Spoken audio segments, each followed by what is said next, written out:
Good afternoon. Today we'll be talking about omega-3 fatty acids in the diet and their relation to cardiovascular health. Specifically, we'll talk about the potential for omega-3 fatty acids to reduce the risk for secondary myocardial infarction. My name is Andrew Bromley, and I'm joined today by my colleagues Liz Weber and Corey Buell from Michigan State University.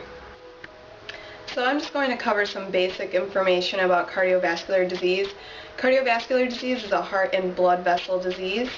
Some examples of cardiovascular diseases include heart attack, ischemic stroke, heart failure, arrhythmia, and heart valve problems.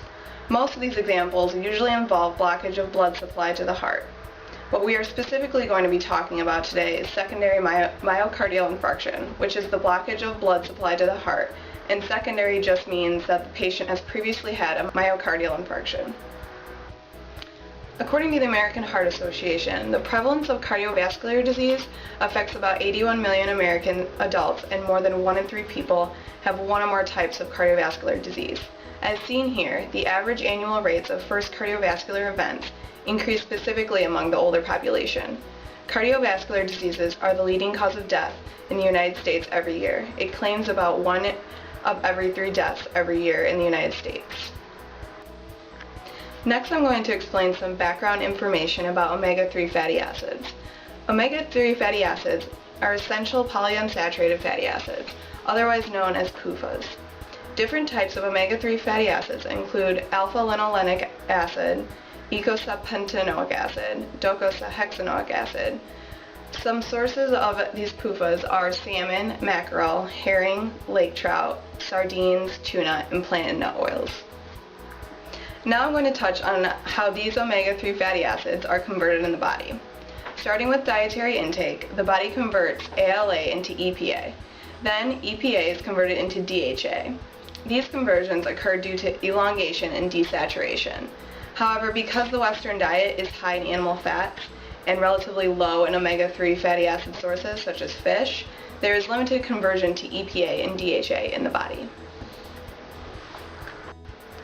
Within the past 3 decades, epidemiological studies were completed assessing the relationship between decreased death rates in Eskimo populations due to cardiovascular disease and their daily consumption of fish, showing a decreased rate of the cardiovascular disease with an increased consumption. Some of the reasoning behind why omega-3 fatty acids may work to prevent cardiovascular disease is due to the fact that they are polyunsaturated fatty acids, which allows them to maintain their liquid state in extreme temperatures. Recently, numerous observational and clinical trials have studied fish oil and omega-3 fatty acids for a wide variety of disease conditions. Overall, the evidence appears that most promising for improving cardiovascular disease risk factors. It is currently one of the most common non-vitamin, non-mineral natural products taken by adults. Some other intended uses people may take supplements of omega fatty acids are for such things as high cholesterol, high blood pressure, heart disease, rheumatoid arthritis, which is inflammation of the joints, diabetes, osteoporosis, depression, cognitive aging, ADHD, asthma, many other things. Majority of them have mixed results in various studies that have been done, but for cardiovascular disease, studies show that it may help reduce the total cholesterol and triglyceride levels in the blood. It would help with high blood pressure by reducing hypertension. From the fact it can lower cholesterol and reduce the blood pressure, it decreases the risk of heart attack, stroke, abnormal rhythms, and the prevention of atherosclerosis. Some of the various dietary sources of DHA and EPA consist of cold water fish such as salmon, mackerel, halibut, sardines, and herring. ALA is found in flax seeds, flax oils, canola oil, soybeans and soybean oil, pumpkin seeds, and walnuts. Other things that may contain DHA and EPA are things such as krill and algae. Other forms of supplements are fish oil capsules, flaxseed oils, fish and krill oils, which need to be refrigerated. The Mediterranean diet, however, emphasizes foods rich in omega-3 fatty acids, including whole grains, fresh fruits and vegetables, fish, olive oils, garlic, as well as a moderate wine consumption. Dosing for dietary supplements have varying ratios of EPA and DHA.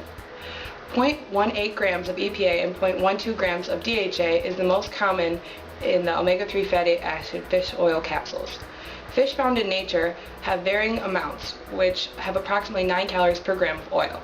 Dosing for supplements should be based on the amount of EPA and DHA, not the actual amount of fish eaten. The maximum amount of omega-3 fatty acids that should be consumed is less than 3 grams daily, which should be under recommendation of a healthcare provider. The recommendations from the American Heart Association for healthy adults says that you should eat fish 2 times per week. For adults with coronary heart disease, omega fatty acid supplements such as fish oils, 1 gram of EPA and DHA should be taken daily. Adults with high cholesterol and omega fatty acid supplements such as fish oils consist of 2 to 4 grams daily. For children, which is 18 and younger, have no established dosage. It should not be supplemented unless under recommendations of a healthcare provider. Children should make sure to avoid fish that have a tendency to contain high levels of mercury, such as shark, swordfish, and king mackerel. This is a chart showing the top 10 fish that are consumed annually in the U.S., as well as their average gram content of omega-3 fatty acids in a 3-ounce serving. As you can see, salmon is substantially higher than any other fish varieties. At low to moderate doses, the FDA has concluded that omega fatty acid supplementation is generally recognized as safe. Some fish, however, contain high levels of mercury or pesticides, such as PCBs. Fish oil supplements do not appear to contain these substances, however. Fish oil supplements may also cause minor gastrointestinal upset, such as diarrhea, heartburn, and indigestion and abdominal bloating. In extremely high doses, fish oil can interact with other medications being taken, such as blood thinning medications like warfarin, diabetes medications, and cholesterol-lowering medications, or NSAIDs. So consult with your physician. We've already discussed a number of potential uses for omega-3 fatty acids and their potential medical validity. When examining the link between omega-3 fatty acid consumption and the prevention of myocardial infarctions, the link is less clear.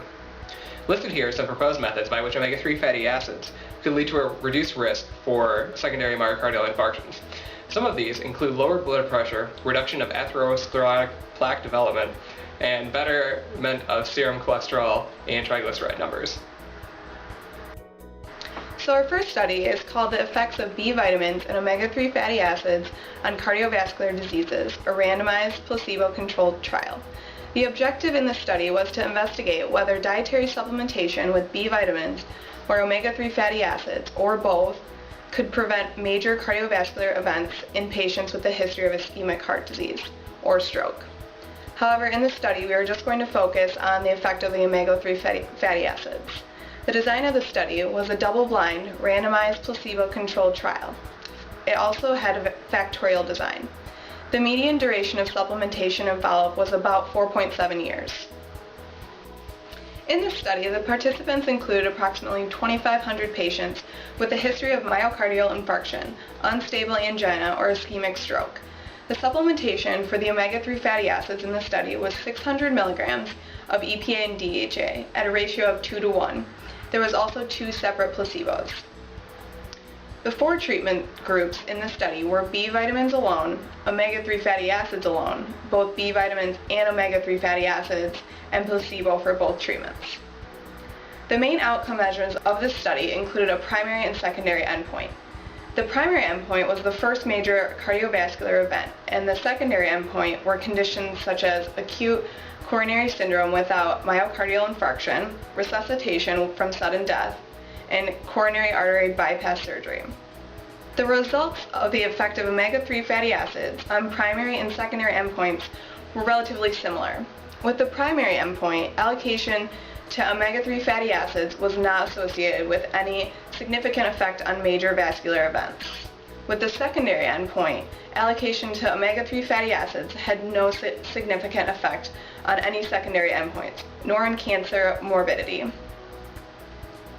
In conclusion, study number 1 found no significant effects of daily dietary supplementation with B vitamins or with omega-3 fatty acids on risk of major cardiovascular events.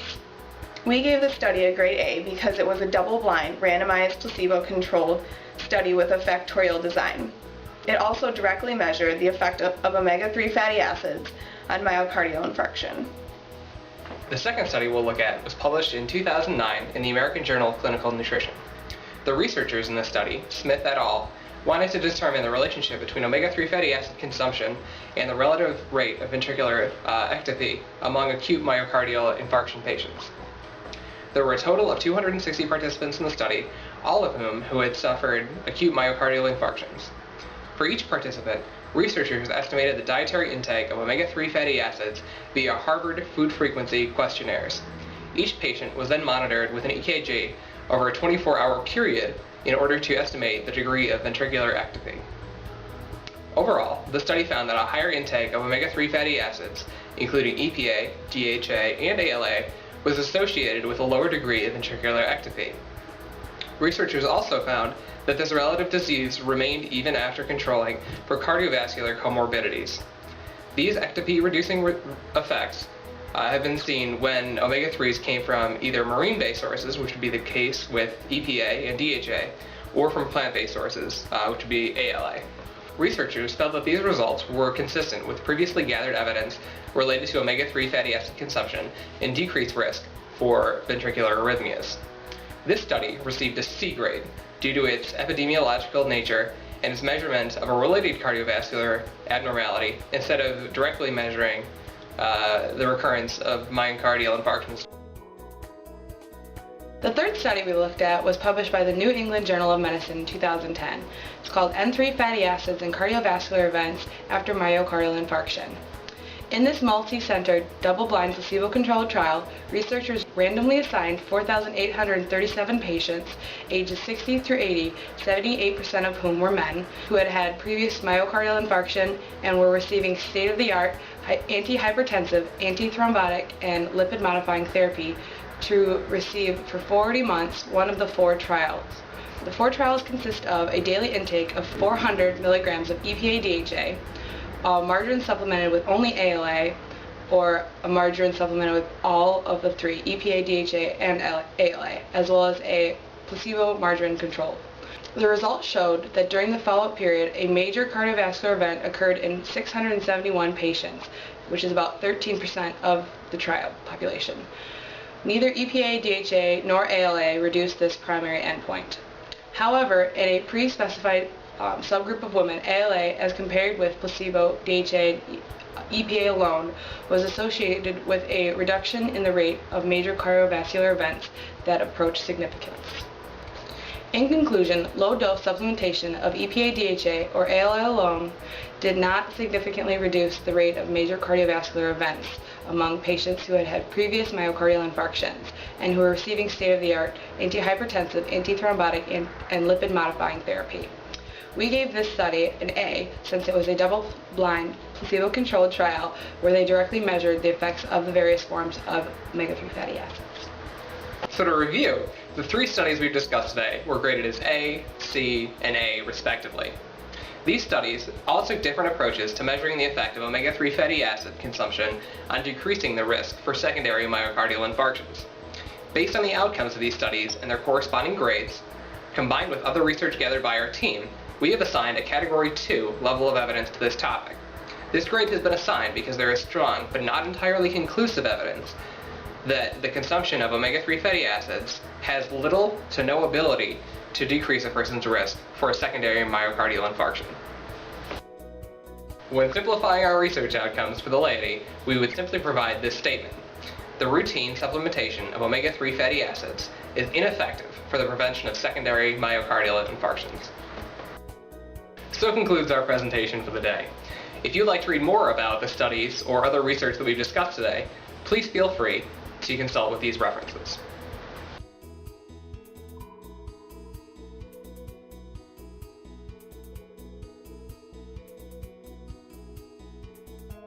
On behalf of Corey, Liz, and myself, I'd just like to thank you all again for joining us today. And at this point, I'll open it up to any questions from our audience.